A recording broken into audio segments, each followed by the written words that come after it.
The chandeliers burned cold and bright that night. Every crystal drop caught the light and threw it back across the hall, like 1,000 watching eyes.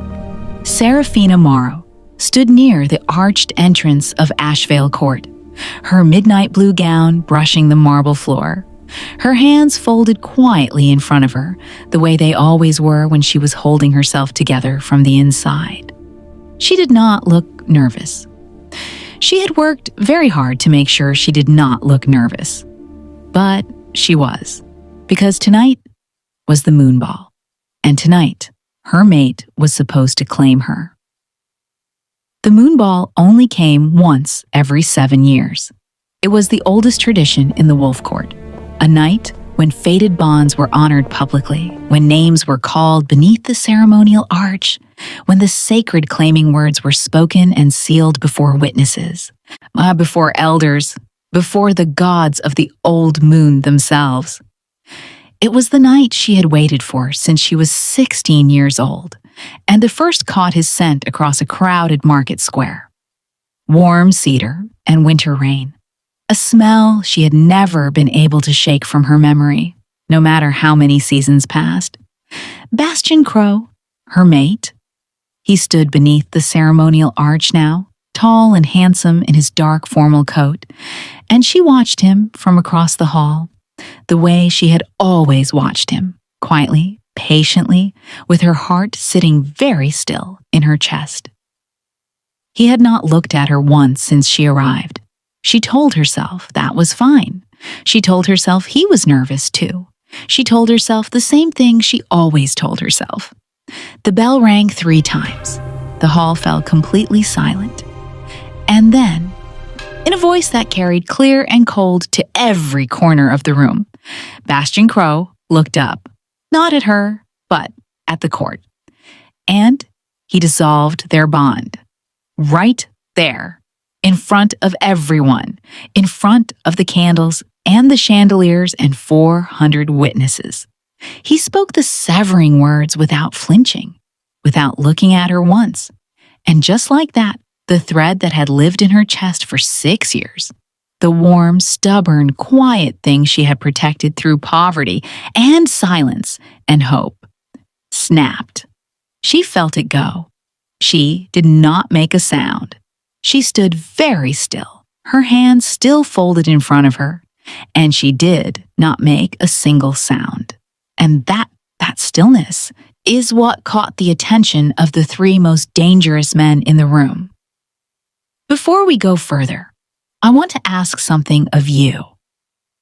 If you have ever felt overlooked, underestimated, or dismissed by someone who never deserved you, this story is for you.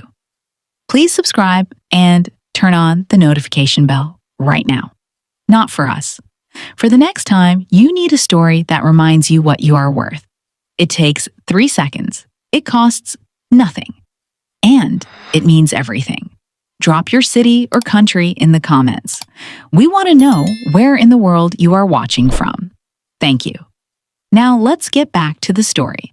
3 days before the moon ball, Serafina Morrow did not have a dress. She had a sister, though, and that turned out to be enough. Juniper Morrow was 23 years old and had been sewing since she was 9, learning the trade from their late mother who used to sit by the only window in their house and work by the light until her fingers ached. Juniper had inherited both the skill and the stubbornness. When she decided something was going to happen, it happened. She had been collecting scraps of deep blue silk for almost a year. Not buying them, collecting them. A quarter yard from a discarded noble order here, a wide strip from a torn ceremony curtain there, a length of embroidered sheer fabric she had traded a full week's worth of baked goods to obtain from a seamstress in the lower market. Serafina had not known any of this until she came home one evening to find her sister bent over the table at midnight, her needle moving through silk by candlelight, her eyes red from hours of careful work. "Juniper," she stopped in the doorway. "What are you doing?" "Getting you ready," her sister said, without looking up. Sit down. I need to measure your shoulders again." Serafina sat. She watched her sister work. She did not say anything about the dark circles under Juniper's eyes, or the small cut on her left index finger wrapped in linen, or the way her hands moved even when she paused, the unconscious motion of someone who had been sewing so long, her hands no longer stopped on their own. "You did not have to do this," Serafina said finally. "No," Juniper agreed pleasantly. "I wanted to. There is a difference." The gown she built over 3 sleepless nights was nothing like the elaborate creations the noble women would wear. It did not have cascading layers or embroidered gold thread or fine pearl buttons down the back. What it had was something harder to manufacture: intention. The midnight blue silk fell cleanly off the shoulders, and just enough to be graceful without being cold. The bodice was fitted and embroidered in dark silver thread, small, precise patterns that caught the light only if you were standing close enough to look. The skirt moved like water, layered sheer fabric floating over the heavier silk beneath, giving the whole thing a softness that made it look less like a dress and more like something you might see at the edge of a dream.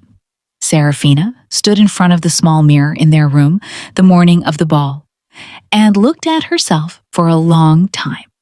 She was not a wealthy woman. Everyone in Ashvale knew that. The Morrow family had fallen from modest standing years ago when their father's debts finally caught up with his pride, and what was left was a small house in the lower quarter, a surviving garden, 2 daughters, and the collective decision to hold themselves with dignity no matter what. She did not look wealthy in the mirror, but she looked like herself. Fully, clearly herself. And for one brief moment, standing in Juniper's crafted dress, with her dark hair falling loose over her shoulders, she let herself believe that tonight would be everything she had waited for. "You look extraordinary," Juniper said from behind her. Serafina turned. Her sister was leaning in the doorway, arms crossed, watching her with that particular expression, proud and careful at the same time, like someone who had given everything they had and was now simply hoping it would be enough. "Thank you," Serafina said, and she meant it in every language she knew. To understand what happened that night, you need to understand what the moon ball actually is. It is not a party. The word ball is misleading. It makes it sound like dancing and champagne and pleasant conversation. There is some of that. But at its center, the moon ball is a sacred ceremony, one of the oldest rituals still practiced in Wolf Court tradition, and it carries a weight that no amount of silk or candlelight can fully disguise. The tradition began before written records, in the time when wolf packs still governed by open forest law, and the moon was their only calendar. The claiming ceremony, the public declaration of a fated mate bond, was considered the most important act a wolf could perform in their lifetime. Not the battle victories, not the political alliances, not the accumulated land or titles, the claiming. Because in the old understanding, your mate was your balance, the person the moon herself had chosen to complete your specific frequency. The severing of that bond, or the refusal of it, was considered a kind of violence, not against the person, against the order of things. Over centuries, as wolf society became more structured, more political, more concerned with bloodlines and alliances than with ancient bonds, the ceremony was formalized. The moon ball became the official venue for public claims. Elders presided. A high announcer recorded each bond. The arch was built from moonstone and silver oak, carved with the old language, and no wolf could stand beneath it and speak false claiming words without the moon knowing. But neither could she stop them from speaking false severing words. That loophole had always existed. In theory, a fated bond could only be dissolved if both wolves agreed. In practice, if one wolf stood beneath the arch and spoke the severing words clearly and with intent, the bond would unravel regardless, leaving the other wolf with a ghost of something that had lived in their chest and was now simply gone. The court knew this. The elders knew this. The wolves who attended the moon ball year after year knew this. What nobody ever spoke aloud was the understanding that severing a fated bond publicly, before the court, before 400 witnesses, before the arch carved in the old language, that was not just a personal decision. It was a statement. It said, "I looked at what the moon gave me, and I chose something else instead." And the court, with all its breeding and titles and political memory, would never forget that you said it. She had known something was wrong for 3 weeks before the ball. It was not anything he said. Bastian Crow was not a man who said very much to her at all. And in the years since they had discovered their bond, she had learned to read him in the spaces between words. The way he looked at her when she arrived somewhere. The temperature of his attention when other people were around. The slight shift in posture that meant he was about to pull back before she could get too close. He had been pulling back for 3 weeks. She had been telling herself it was the pressure of the upcoming ball, his family's expectations, the political season in Ashvale Court, which was always complicated and always left him quieter than usual. She had been very good at telling herself reasonable things. The last time she saw him before the night of the ball, he had come to the lower quarter market on some unnamed errand and found her there, buying herbs. They had stood together for perhaps 4 minutes. He had been polite, careful. The way you are careful with something you are planning to put down. "You should wear something elegant tomorrow night," he said, at the end of the 4 minutes, just before he turned to leave. Not a compliment, an instruction.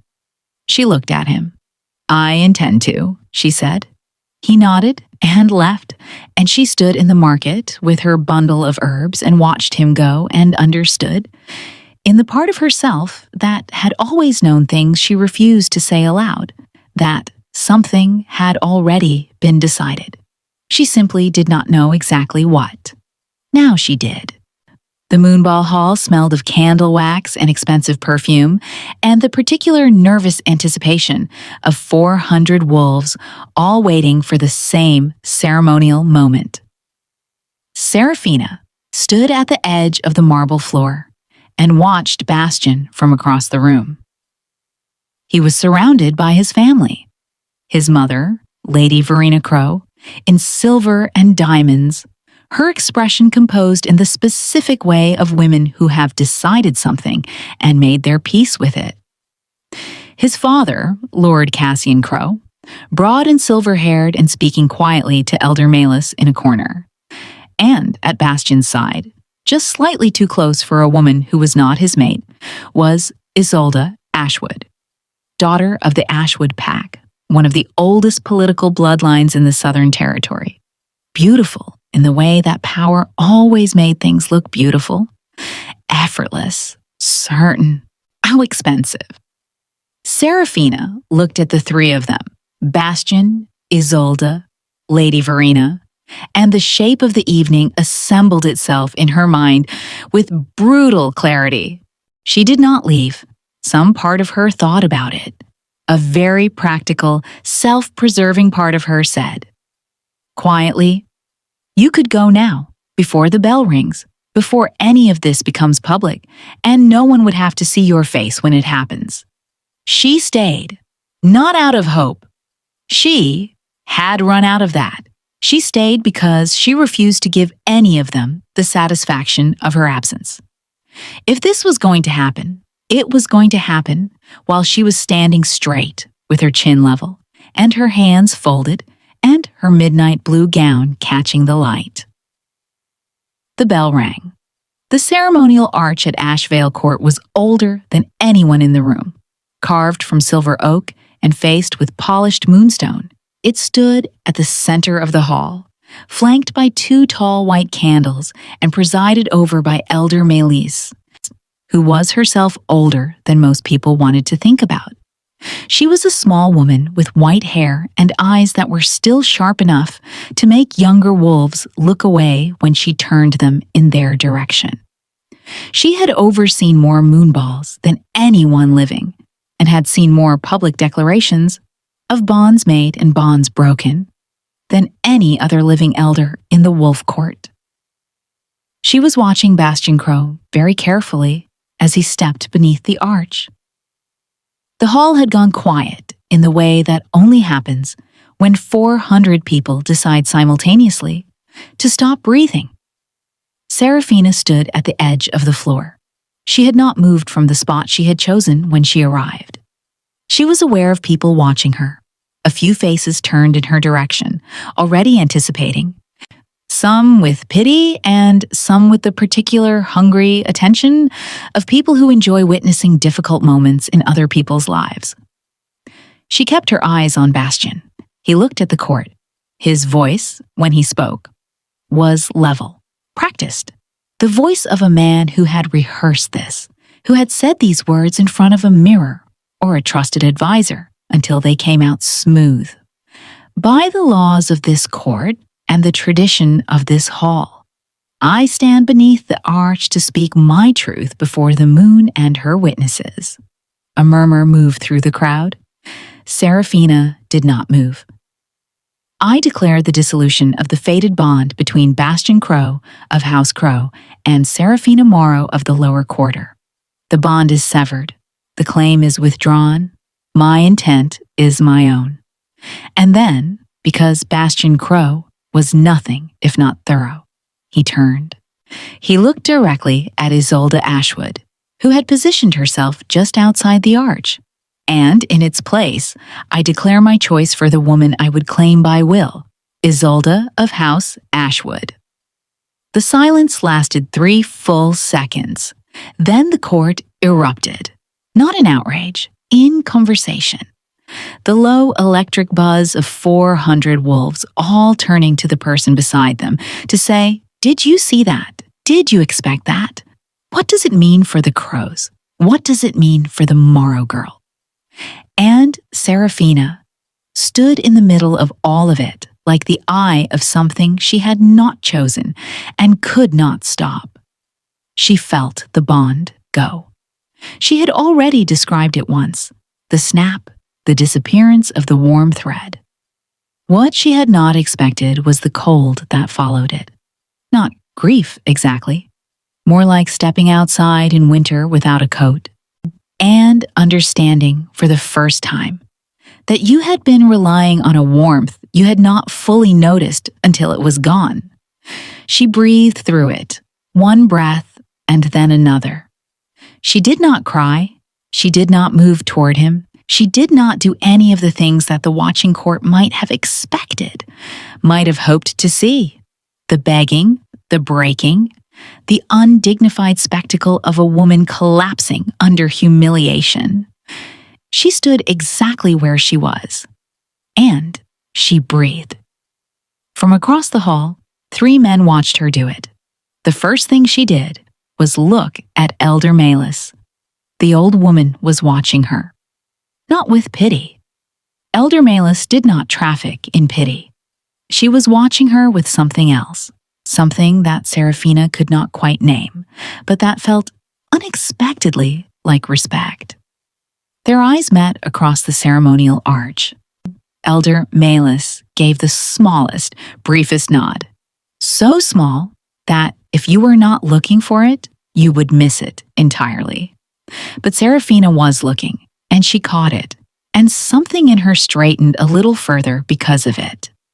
She turned.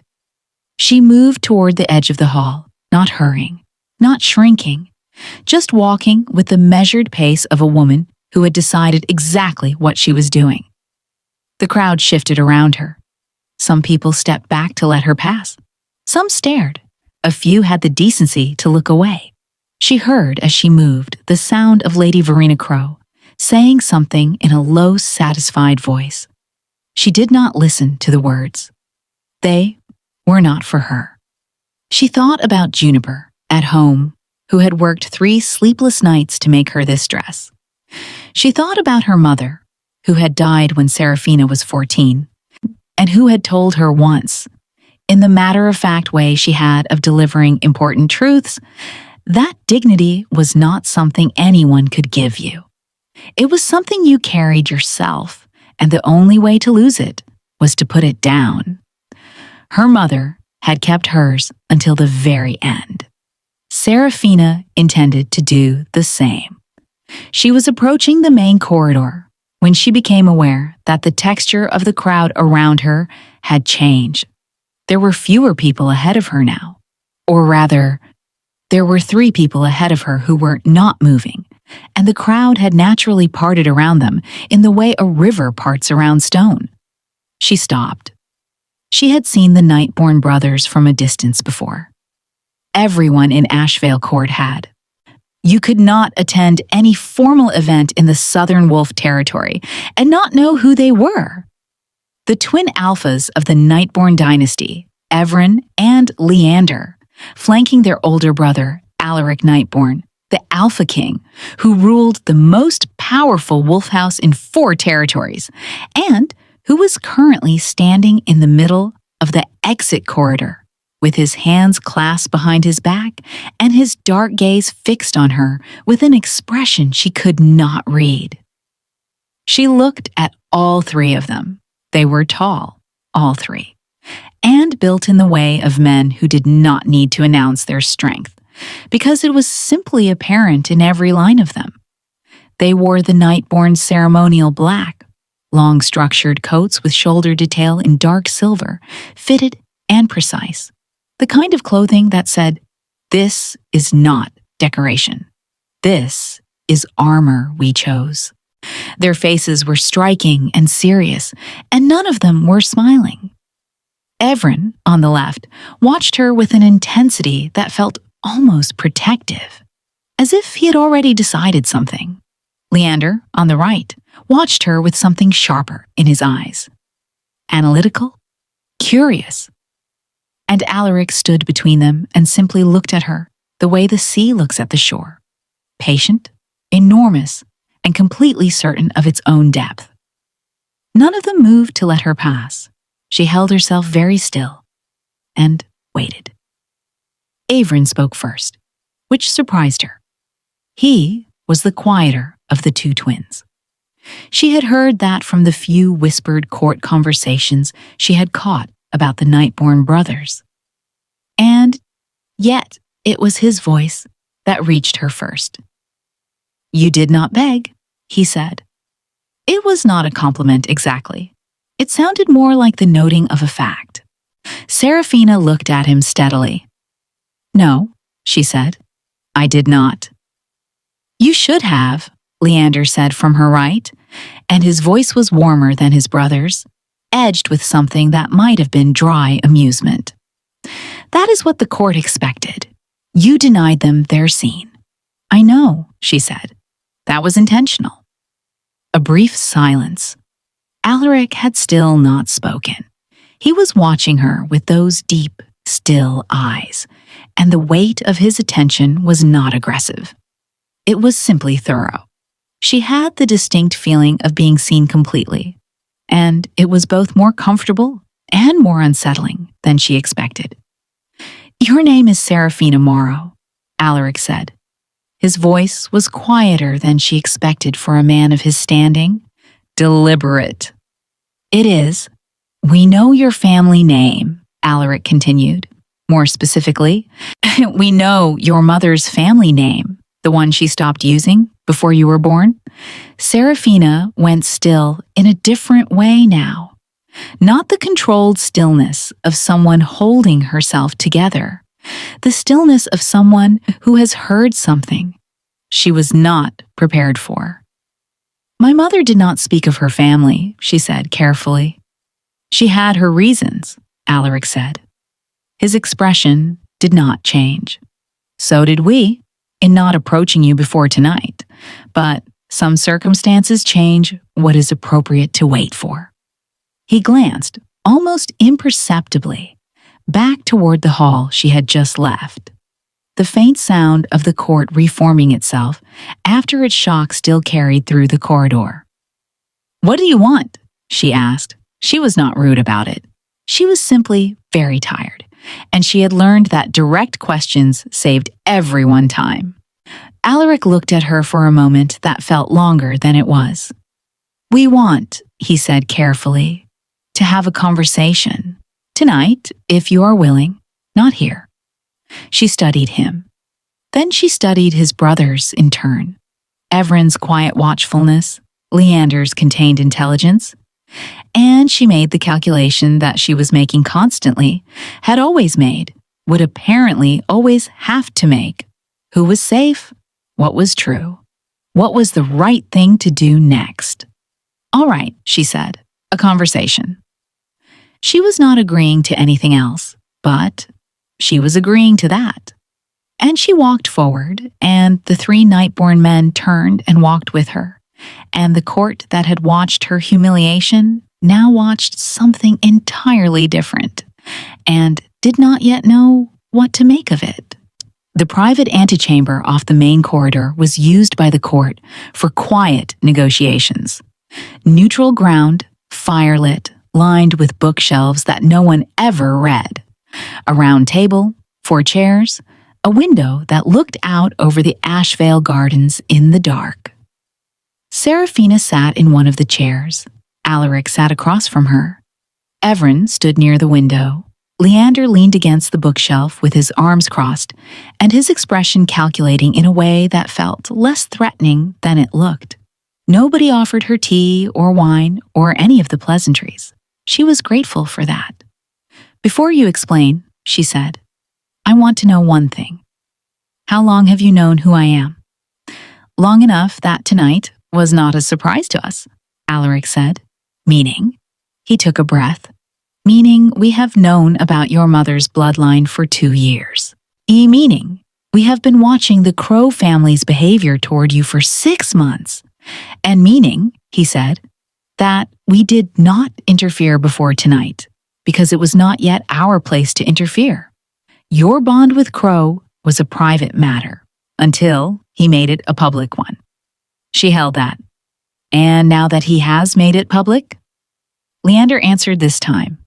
"Now it becomes a matter of court record. An unclaimed wolf from a significant bloodline, publicly severed, politically vulnerable, which means other houses will move quickly to leverage that position. The Crows know this. It is, in fact, part of what they were counting on." Seraphina frowned. "They severed the bond to make me vulnerable?" "They severed the bond because they were afraid of what you would become if it was ever sealed," Evren said, from the window. He had not moved, no, but his voice was certain. "A mate bond, sealed at the moon ball between a crow and a woman with your bloodline, would have given you equal standing in his house, full political rights, access to his family's history, and if that bloodline was ever officially recognized." "They could not control the outcome," Seraphina said slowly. Silence. She sat with that for a moment, the understanding settling over her, not like cold water, but like early light, uncomfortable, clarifying, impossible to unsee. She had spent 6 years being patient, being quiet, being everything that would not alarm his family. She had made herself small in all the ways that he had, without ever saying it directly, suggested she make herself small. She had believed, she had genuinely, earnestly believed, that the bond was the thing, that the moon's choice was enough, that love, in its purest form, would outlast whatever the Crows had planned. She had been wrong. Not about the bond. The bond had been real. She had felt it. She still felt the absence of it. She had been wrong about what her patients communicated to the people who were afraid of her. She had been patient. They had been strategic. "What is my mother's bloodline?" she asked. Her voice was even, Alaric held her gaze. Morrow is a trade name, he said. Your mother's family name was Cauldron. It is a name that has not been active in Wolf Court records for 31 years. But it belongs to the original lunar bloodline of the Ashvale founding pack, which makes you, Seraphina, not simply an unallied wolf from the lower quarter. He paused. It makes you eligible by blood, right to a seat on the Ashvale High Court. She needed a moment. They gave her one. She stood at the window in the antechamber and looked out at the dark gardens and breathed with intention, the way Juniper had taught her to breathe when she was young and anxious, long and slow, filling the bottom of her lungs first before the top. Her mother had been a cauldron. Her mother, who had sold herbs from their garden and taught her daughters to hold their heads up even when they had nothing, who had kept every secret about her own family so completely that not even her daughters had known there was a secret to keep. She must have had her reasons. Seraphina turned that truth over in her mind, not bitterly, not with the particular grief that could so easily become resentment. Her mother had made her choices. Seraphina would make hers. She turned back to the room. All three men were watching her with the same careful attention, waiting. I would like to return to the hall, she said. Alaric raised an eyebrow fractionally. There is nothing more tonight that requires your presence there. Perhaps not, she said, but there is something that requires theirs, and I want to be present for it. Another brief silence. Then Leander's mouth curved. Not quite a smile, but close. She wants to be in the room when it happens, he said to his brothers. And there was something appreciative in his voice. I like her. Everin said nothing, but he moved from the window to the door and held it open. The four of them returned to the hall. What happened next was the result of two things occurring simultaneously. The first was that Alaric Nightborn, Alpha King of the Southern Territory. I walked back into the Ashvale Court Moonball with Seraphina Morrow at his side and his twin brothers flanking her, and took up a position near the ceremonial arch with the quiet inevitability of someone who had decided something and was simply waiting for the appropriate moment to say so. The second was that Bastian Crow saw them. Lady Verena saw them too. Her expression, which had been composed and satisfied, shifted into something tighter. She said something sharply to her son. Bastian's face, which had been performing the carefully managed expression of a man who had done a difficult thing he had decided was necessary, began to show its first fracture, because the Nightborn dynasty did not attend moonballs casually. They did not stand beside unclaimed wolves casually. They did not flank women near the ceremonial arch for any reason other than the one that was now becoming apparent to every politically aware wolf in the room. The buzzing of the court was different now, not the buzz of scandal, the buzz of witnessing something shift. Elder Malus, who had remained near the arch through all of it, turned and watched the Nightborns approach with those ancient, sharp eyes. And when Alaric Nightborn met her gaze across the room, something passed between them. Recognition, perhaps, or agreement. And the old woman stepped aside to allow him space at the arch. Bastian Crow said too loudly, "What is this?" Nobody answered him. The room did not answer him. The room was watching Alaric Nightborn, and Alaric Nightborn was looking at Seraphina. In the tradition of the moon ball, only one formal claim could be made per person per ceremony. Bastian had used his. But there was another provision in the old law, older than the formal claiming tradition, older than the ceremonial arch itself, that allowed an alpha of sufficiently recognized standing to request acknowledgement of interest before the court. Not a claim, a declaration of intent, something that had not been invoked at a moon ball in living memory, because it required both the alpha and the acknowledged person to stand willingly at the arch together. Elder Malus knew this provision. She had known every provision of every law this court had ever held. She turned to Seraphina. The right of acknowledged interest may be declared at this arch tonight, if both parties consent. It is not a claim. It carries no obligation. But it is witnessed, and it is recorded, and it carries the full social and political weight of a public declaration before this court. She paused. Do you understand what is being offered? Seraphina looked at the old woman. I understand. Do you consent to stand at this arch? Seraphina was aware of the entire room watching her. She was aware of Bastian's eyes on her back, burning with something she had no interest in turning around to examine. She was aware of Juniper, who was not in this room, but who was at home right now, probably awake, probably waiting, probably proud of her sister, no matter what happened. I consent, she said. She stepped forward to the arch. Alaric stepped forward beside her. And Everin and Leander, in a move that was clearly deliberate, clearly rehearsed, took positions at the edge of the arch on either side, not beneath it, but flanking it, witnesses and protectors in one gesture. Elder Malus looked at Alaric. Your declaration, Alpha King. His voice when he spoke was not loud. It did not need to be. The room had gone so quiet that everyone heard him clearly, even in the back of the hall. I, Alaric of House Nightborn, declare before this court and this moon my acknowledged interest in Seraphina Morrow, known also by the bloodline name of Cauldron. I declare this not as obligation or political arrangement, but as intention and respect. I declare this so that every house in this room understands her standing, her worth, and the consequence of treating her as anything less than what she is. He looked at her. With your permission. She looked back at him. She looked at this man, this serious, deliberate, and impossibly composed man who had apparently known about her for 2 years and had chosen tonight, specifically tonight, to say so.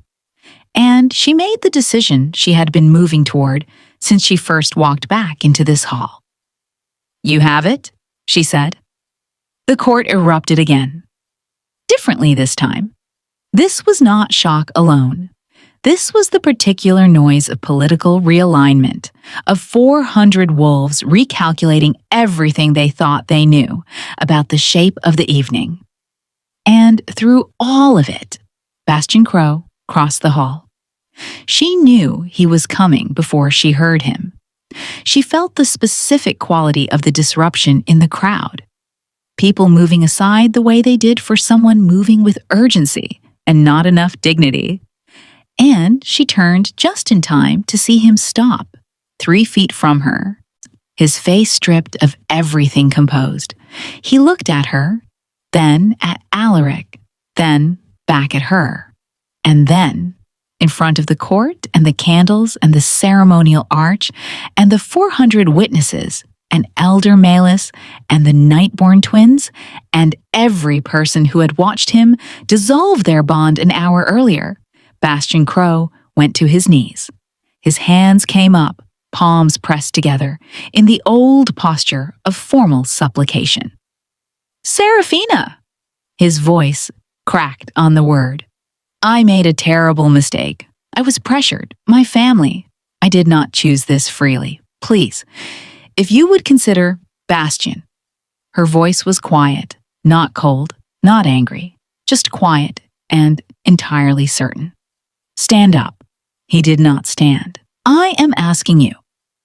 I know what you are asking, she said, and I am telling you to stand up. Because a man on his knees in the middle of this hall is not what I need to look at right now. And because kneeling does not undo what was said at that arch. He looked up at her. His eyes were red. Whatever she had expected to feel in this moment triumph, grief, satisfaction. The particular bittersweet release of an old wound finally acknowledged. What she actually felt was tired. Gently, completely tired. "I spent 6 years waiting for you to choose me," she said. "And I understand now that you are always choosing something else. That is not something I can fix for you by accepting an apology in a public hall. It does not work that way." She held his gaze for a moment longer. Then she turned away. Not to hurt him, simply because there was nothing more to say, and she had somewhere else to be. The night was not over when the hall began to quiet. The moon ball carried through until the moon reached its highest point, a tradition that meant the court would continue its music and its whispers and its political recalibrations for another 3 hours at least. Serafina did not stay for all of it. She found a quieter corridor just off the main hall, near a row of tall windows that looked out at the open sky. And she stood there for a while in her sister's carefully made dress and let the evening settle over her. Elder Malus found her there. The old woman moved quietly for someone of her age, and she appeared beside Serafina at the window without ceremony, folding her hands and looking out at the same dark sky. They stood together for a moment without speaking. "You knew my mother's family," Serafina said finally. "It was not a question. I knew of them," Elder Malus said. "Your grandmother was a woman of considerable presence. Your mother chose a quieter path. She had her reasons, as I suspect you already know." "She was protecting us," Serafina said. "She was protecting you," the elder said gently, "from exactly the kind of attention that a bloodline name draws. She understood that the right time for that name to resurface would come, and she trusted that her daughters would know what to do with it when it did." Serafina breathed slowly. That is a great deal to leave to 2 daughters who did not know they were holding it. "Yes," Elder Malus agreed. "She was brave in the way that mothers often have to be, quietly and at great personal cost, and without any guarantee that it would matter." A pause. "It mattered," Serafina said. The elder looked at her, that ancient, still gaze that had watched more moonballs and more broken bonds and more moments of court theater than any other living person in Ashvale. She looked at Serafina the way you look at something you have been waiting a very long time to see. "Yes," she said. "I believe it did." She left then, with the same quiet dignity with which she had appeared, and Serafina was alone with the window again. She heard him before she saw him. Alaric Nightborn's footsteps had a particular quality, deliberate, unhurried. And when she looked over her shoulder, he was standing in the corridor with a careful distance between them, as if he was aware of the fact that she was a woman who had experienced enough unwanted proximity for one evening. She appreciated that. "You did not have to do what you did tonight," she said. "No," he agreed. "I did not have to. There is a difference." She recognized the echo of her sister's words from 3 days ago, and something warm moved through her. Not urgency, not the desperate pull of a fated bond, but something steadier, something more like the recognition of a person who might be worth the time it takes to actually know them. "You said you have known about me for 2 years," she said. "Why did you not speak sooner?" He considered this. "Because you were in a bond, and I respect bonds, and because—" A slight pause, something in his composure shifting just barely. "Because I was not certain you would want to be approached. You seemed to be in the situation you had chosen." "I was," she said. "I had chosen badly. Most people do, at least once." She almost smiled. Almost. "Is that meant to be comforting?" "It is meant to be honest," he said. And then, after a moment, I would like to call on you, properly, when you are ready. There is no urgency. The declaration I made tonight carries no obligation for you. I meant that. It was for the court's awareness, not a net around your choices. She studied him. The firelight from the corridor caught the angles of his face, the patience there, the steadiness, and the thing in his eyes that was not performance and not politics, but something she was only just beginning to be able to name. You may call on me, she said, when I am ready. He nodded once, then, I will wait. And she believed him. That was the thing she had not expected. Not the power of his position, or the weight of his name, or the protection of his brothers standing guard at a ceremonial arch. She had not expected to simply believe him. But she did. She turned back to the window. She looked at the moon, hanging full and white above the Ashvale Gardens, indifferent and luminous and very, very old. She thought about her mother. She thought about Juniper at home, awake and waiting. She thought about the dress, the 3 sleepless nights, the scraps of silk gathered over a quiet year. She thought about who she was tonight, and who she would be tomorrow, and how those 2 things were going to be different now, in ways she had not yet mapped out, but was not afraid of. She had walked into this hall tonight as a woman waiting to be claimed. She was leaving as a woman who had chosen. That was not nothing. That was, in fact, everything.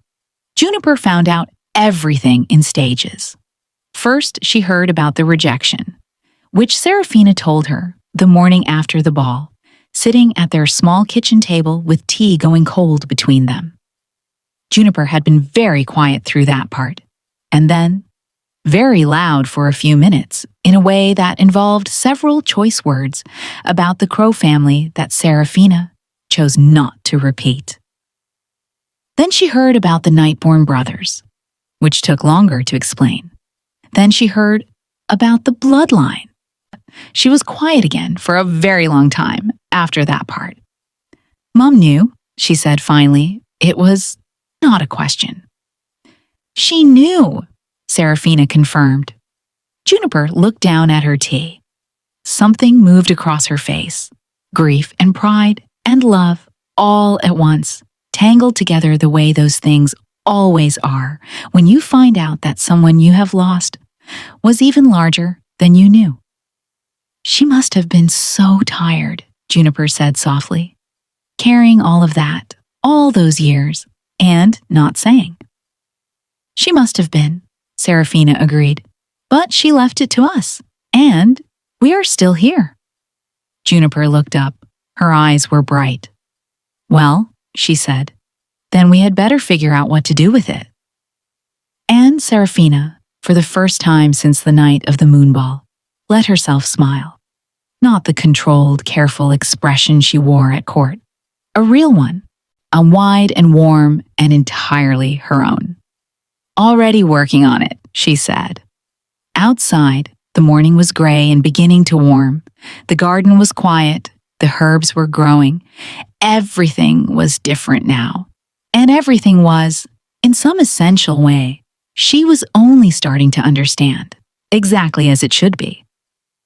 If Serafina's story moved you tonight, if you have ever stood somewhere difficult with your hands folded and your chin level and refused to let anyone see you break, then you already know what kind of strength she carries. Subscribe to this channel, turn on the notification bell. The next story is already waiting for you. Now, let's get back to the story. Thank you. The girl who stood at the edge of a hall that did not expect much from her left. It is something the court would not forget. Not because she begged, not because she broke, not because she gave anyone the satisfaction of watching her fall apart. She left because she chose to, and she was followed. That is the thing about quiet people who have learned to carry themselves well through hard things. They do not need the room to notice them. But when the room does notice, it cannot look away. Serafina Morrow did not go to that moon ball looking for power. She went looking for one person to see her clearly and choose her honestly. She did not find that person where she expected, but she found what she was actually looking for. And she found herself along the way, which turned out to be the most important discovery of the whole evening. If the story stayed with you, if you are still thinking about it, still feeling it somewhere in your chest, then you are exactly who we make these stories for. Subscribe if you haven't already. Turn on the notification bell. We are building something here, a place for stories that respect your intelligence and your heart at the same time. Stories that leave you feeling something real. Your support makes every new story possible. We will see you at the next one. And until then, remember this: the quiet ones carry the longest memories and the most extraordinary destinies. Thank you for watching. Bye.